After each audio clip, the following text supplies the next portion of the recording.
Good morning. What is up, you guys? I hope you're having a great week. I am currently on my way to my 35.5 week, like 36 week appointment for the baby. My dad came down to watch Mason, so I'm super thankful for that. And then I think I start going weekly, which will be really, really difficult because I can't bring Mason with me. So I'm just gonna have to let the doctors know like my scenario and see if we can work something out. It kind of is what it is with the pandemic, you know, like if you can make things work, great. If you can't, you can't. So that's kind of where I'm at with that. This will be one of my last appointments, most likely. I might have a few more after this, but I don't think that they're gonna let me go that far with this baby. I am gigantic. You can probably tell. Just every video I'm like, I'm so swollen, but I truly am. Like, I step outside and I just swell up, and I don't have preeclampsia, thank goodness, but it's just the way my body's reacting to this pregnancy. I am a small person. I am 5'2", so any extra weight on my body really shows, and it's really hard on like my bones, my ligaments, just to even kind of like move around in daily life. So my body's hanging on by a thread here. We're gonna make it to the end. But yeah, I just wanted to let you guys know like a couple of symptoms that I'm having more recently. Let me know if you've had any of these and what you've done to help them, because I'm always curious. But now every time I go to bed, I wake up with like a stuffy nose. I can't breathe. I don't know if it's because like my face is swelling and just like everything is swollen and puffy. I'm still wearing my wrist brace at night to help with like the carpal tunnel, but I do wake up with like dead hands now, which didn't happen before. I am wearing a back brace the entire day because I was having really bad back pains throughout the day, and I was only wearing it like when I would walk or like do a physical activity. But now I'm just wearing it all day, every day, just to even help hold up my stomach because it is so big. So I think I told you guys at my last appointment, this baby is in like the 93rd percentile for height, weight, everything. Apparently we don't have small children in this house. We just give birth to giant babies. Mason was 8 pounds 1 ounce, which might not sound too big, but again, for someone of my size, that is a big baby.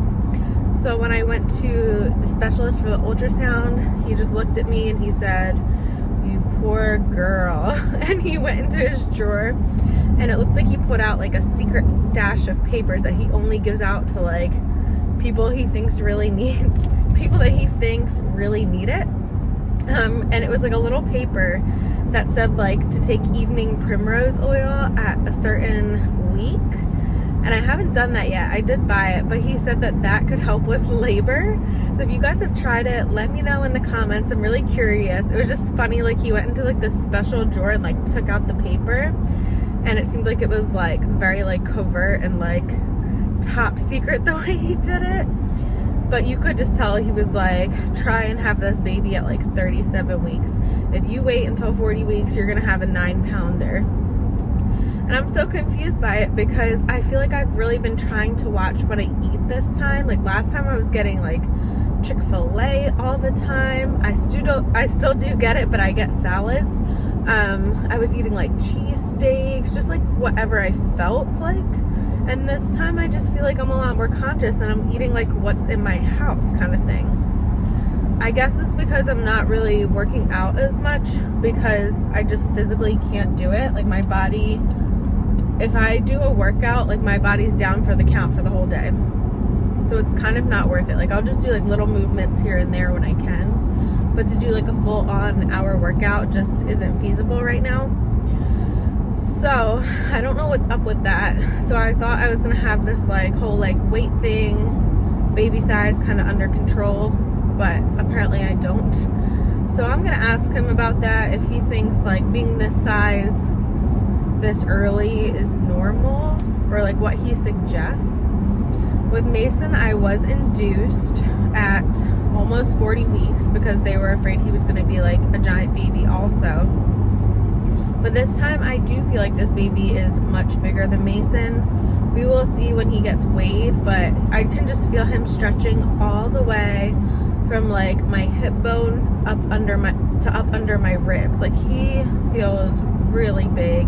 I know he can't be comfortable in my stomach because, judging by his size and my size, he must be like super cramped up in there. But hopefully we will, you know, discuss options this week, see if they want to do an induction early or if they think it's best to wait and he might not get as big over this next few weeks. Maybe he'll just kind of level out. But I don't know, my weight's going up, so I have a feeling his weight is going up too. So yeah, we will see what the doctor says when I go today. I do have to do a couple tests when I get there, and that's really it for the most part. And then I'll be going weekly, which, again, like I mentioned, might not happen. This is my second baby, so I don't know, like a lot of the things that I did the first time around, I just don't find 100% necessary this time around. I feel like when you're in labor, you know. So that's just my take on it. If everything feels good, I feel okay. I don't see a need to go every single week.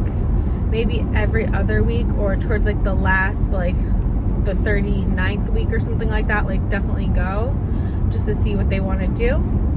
But I think as far as like week like 37, 38, if I feel okay, maybe they will let me just kind of ride it out on my own and just give them a call if I feel like anything's, you know, out of place or not right, or I don't feel well, or I feel like I'm going into labor. So we'll see what they say about that. My doctor is really cool. He is a younger guy, so he's kind of like up with the times, and like, you know, he's understanding during the pandemic, not being able to bring other children with you, spouses, things like that. He's just really cool, and he actually delivered Mason last time. I loved him. So I'm really hoping he can deliver our second son also. But we'll see. There's 4 doctors in the practice, and I really like 3 out of the 4. So we'll be lucky if we get one of those 3. The 4th one's pretty good, but his bedside manner is like a little bit iffy. I feel like there's always that one doctor, like, where they're just not like empathetic with their patients, I guess to say. I don't know how else to describe him. It seems like he'd be a good medical professional, but maybe just like not caring as much towards your feelings, or, you know, something like that. Like, whereas my doctor now, like, he'll listen to everything you say. He walks you through every step of the way. And he's just like really cool. So like last time I had him, I had a really long induction, like I was saying. He just walked me through every step of the process, and he was like, hey, we're going to break your water. Like, are you okay with that? I think it's best. And he explained why. So I love that about him. And same with like after giving birth and stuff, like just the way he took care of everything was like 100% how I would want a doctor to treat me and my family.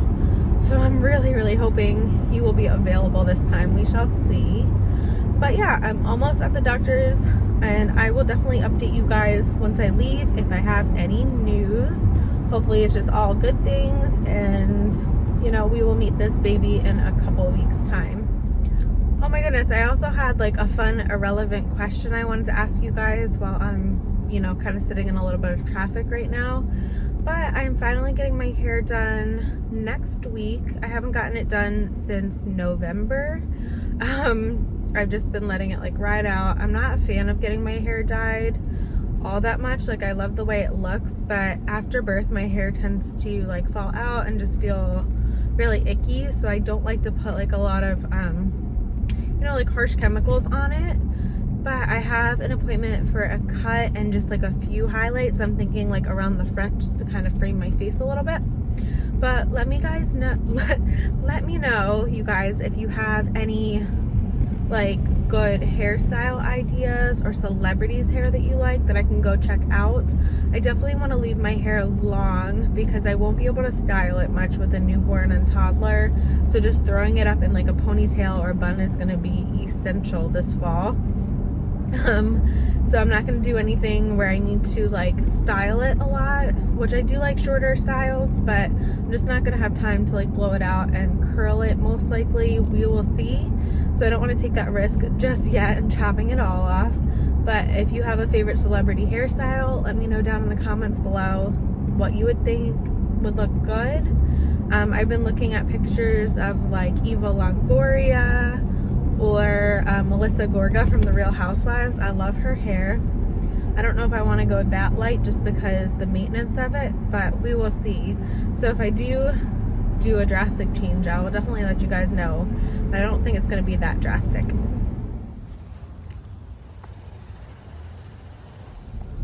Hello guys, I am out of my appointment. I was there a little under an hour, so it was pretty quick. Ooh, the sun looks really cool. So it was all good. Saw my favorite doctor. I just had to do one test today. I'll find out the results of that next week or end of this week, I'm not sure. But basically what we did talk about was the size of the baby. Like I was telling you, he's large.